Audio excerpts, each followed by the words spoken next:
Okay, here's justify number 5. This is also an opportunity to go over difference of squares. So I'm taking into consideration some of the entries that I saw this week or last week. So let's take a look.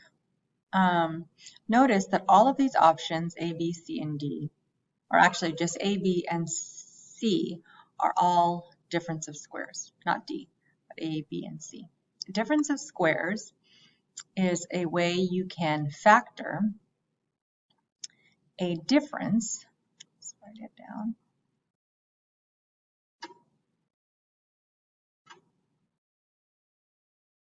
Of 2 squares. So there's a difference. And then perfect squares would be, let's say, A squared and B squared. So here's a difference of squares. 2 terms connected by a minus. Okay. This is considered a sum.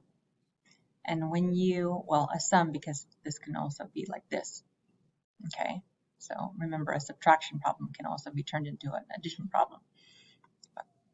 Okay, so that sum or difference can be turned into a product.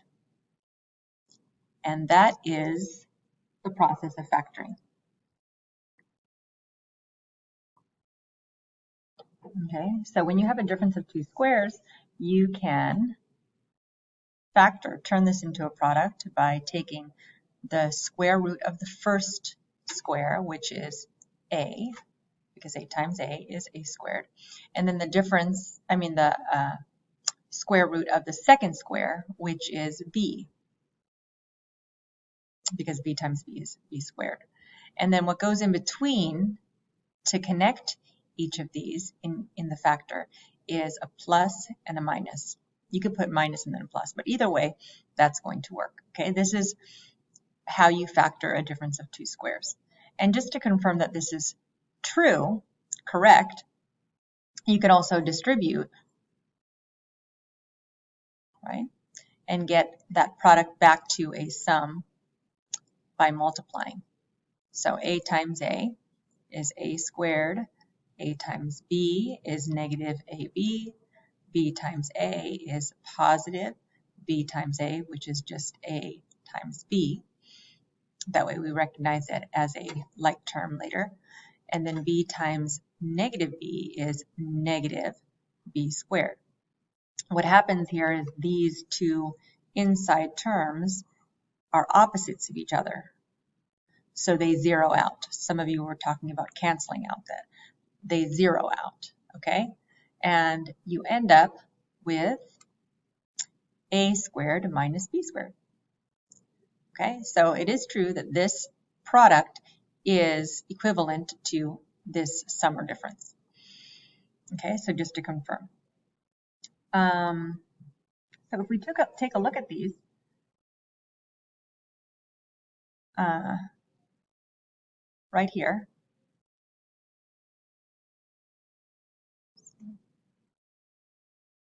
we're trying to figure out what this difference is as a product.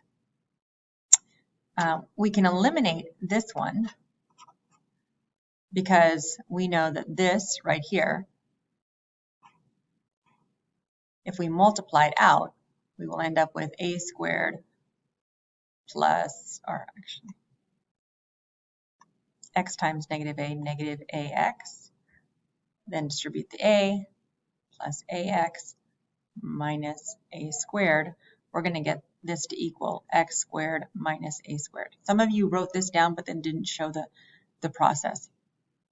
Okay, so we can cancel that out. That is, we can eliminate this option because it's obviously not equivalent. This one, let's try it.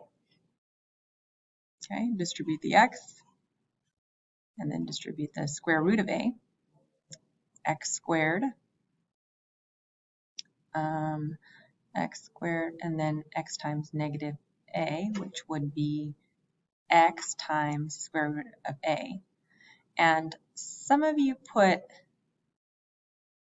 it like this, and that's going to be incorrect because the x needs to live outside of the square root. Notice x is not being square rooted.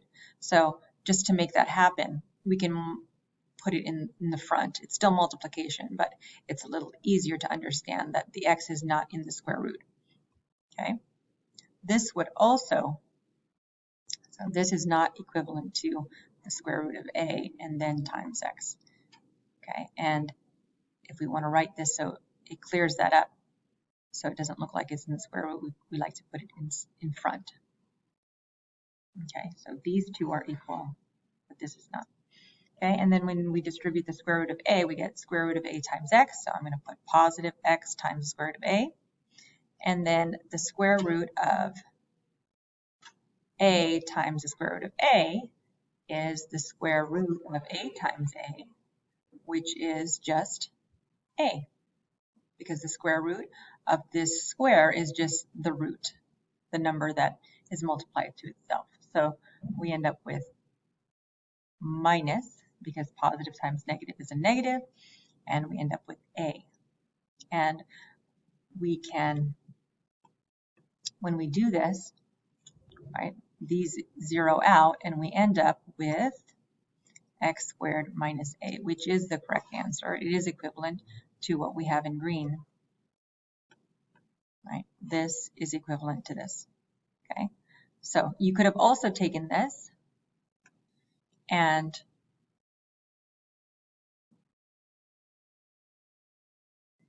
seen it as a difference of squares. X squared is definitely a perfect square. That's a difference. And then if you wanted to turn this into a square, you could do square root of a squared, right? Because this we know is equal to this. And then we could factor it like we did here with difference of squares, and that would be x as one of the first root. The root of the second square is square root of a, and then they would be connected by a plus or minus in order to zero out those inside terms when you distribute. And just for good measure, this would actually equal x squared. Remember, the inside terms get zeroed out, so really it's just this times a over 2 times a over 2, and since they're opposites, that would be a negative, and that would be a squared over 4. Okay, and this one right here is not a difference of squares at all. In fact, it's not even a sum or difference. This is a product. So this would be x plus a times x plus a, and then you can distribute it that way, in which case you would end up with four terms, and then you could combine the inside terms. Okay, so this would end up being x squared. X times a is ax, then another ax, then a times a is a squared. And you would end up with, this down, x squared plus 2ax plus a squared. So this one represents actually a trinomial, not a binomial, as we're looking for in here. Okay, so hopefully that clears some things up and reviews with you some words like factoring, product, sum, difference of squares, trinomial, binomial. Okay.